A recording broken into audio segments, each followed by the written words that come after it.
Hello student, भौतिक विज्ञान में यूनिट है विद्युत धारा का चुंबकीय प्रभाव तथा चुंबकत्व। तो इसके अंतर्गत हम लेशन, गतिमान आवेश तथा चुंबकीय क्षेत्र को आज समझेंगे।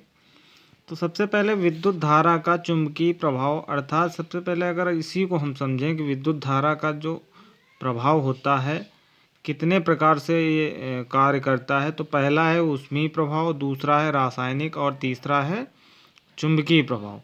तो इसमें हम ऊष्मीय प्रभाव के बारे में पढ़ चुके हैं, रासायनिक प्रभाव के बारे में जानते हैं, चुंबकीय प्रभाव को हम पढ़ेंगे। तो ऊष्मीय प्रभाव क्या होता है? ऊष्मीय प्रभाव यानी कि जब वैद्युत ऊर्जा से हमें प्रकाश ऊर्जा मिलती है तो हम इसे क्या कहते हैं? ऊष्मीय प्रभाव।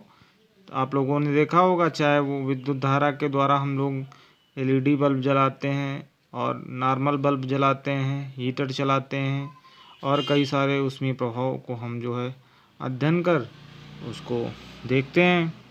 रासायनिक प्रभाव क्या होता है कि जैसे ही किसी सुचालक द्रव में हम वैद्युत धारा प्रवाहित करते हैं तो वो जो है दो आयनों में विभक्त हो जाता है, यानी धनायन और ऋणायन। ये जो घटना होती है ये वैद्युत अपघटन की घटना भी कहलाती है। तो रासायनिक प्रभाव में हम देखते क्या हैं कि हम बैटरी को चार्ज कर लेते हैं और बैटरी से फिर विद्युत धारा यानी इन्वर्टर के माध्यम से उसको चालू। तीसरा है चुंबकीय प्रभाव। तो चुंबकीय प्रभाव में सबसे पहले हम चुंबक को समझेंगे कि चुंबक होता क्या है। चुंबक वह पदार्थ होते हैं जिसके समीप लोहे अथवा लोहे के कण अथवा बुरादा या खुद लोहा है ना, उसके समीप लाने पर वो उसे अपनी ओर क्या कर लेता है? शीघ्रता से आकर्षित कर लेता है। अर्थात चुंबक को एक प्रकार दोबारा समझें तो चुंबक वह पदार्थ होते हैं जो लौह पदार्थों को अपनी ओर क्या करते हैं? आकर्षित करते हैं। अब अगर बात करें कि यह कितने प्रकार के होते हैं तो यह दो प्रकार के होते हैं, एक तो प्राकृतिक चुंबक और दूसरे कृत्रिम चुंबक।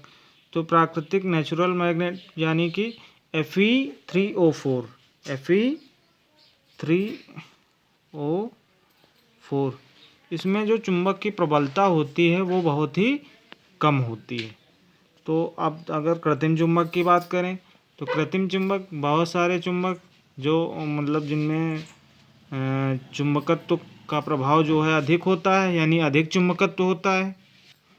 ये जो है कृत्रिम चुंबक लोहा है, निकिल है, कोबाल्ट है इत्यादि की सहायता से जो है बनाए जाते हैं।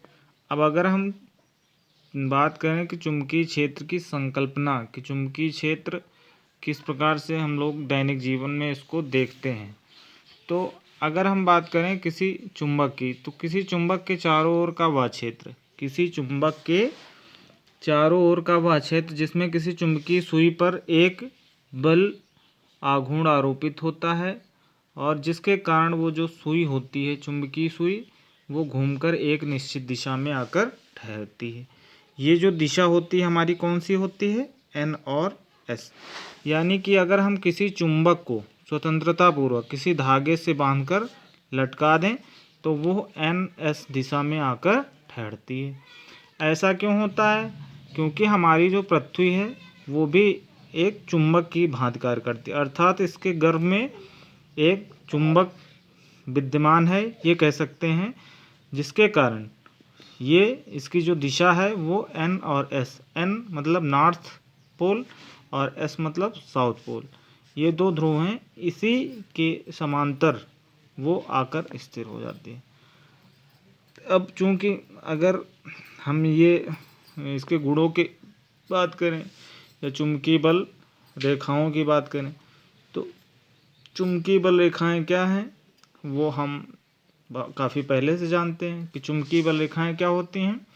ये वह काल्पनिक रेखाएं होती हैं जो एक दूसरे को बिना काटे हुए अनवरत, चुंबकीय बल रेखाएं वे रेखाएं होती हैं, पहली बात तो ये काल्पनिक होती हैं और ये बिना एक दूसरे को पृथककृत काटे हुए अनवरत N ध्रुव से निकलकर S ध्रुव की ओर चलती रहती हैं। अगर बात करें कि चुंबकीय क्षेत्र, तो चुंबकीय क्षेत्र क्या होगा? यानी इस किसी चुंबक के चारों ओर का वह क्षेत्र। किसी चुंबक के चारों ओर का वह क्षेत्र जिसमें किसी लौह पदार्थ अथवा किसी दूसरे चुंबक को आकर्षित करने की क्षमता होती। मान लीजिए कि ये चुंबक रखा हुआ है, यहाँ पर कोई वस्तु है, तो ये दूर है तब तो इसको आकर्षित नहीं करेगी, लेकिन जहाँ तक इसका क्षेत्र होगा, जैसे ही उसे नज़दीक लाया जाएगा तो ये इसे अपनी ओर क्या कर लेगा, आकर्षित कर लेगा। तो ये काफ़ी चुंबक से और चुंबकीय प्रभाव से संबंधित महत्वपूर्ण जो है जानकारी है। इसको सभी जो है छात्र मन लगाकर पढ़ेंगे। और इसके बाद जो है हम ऑस्टेट का प्रभाव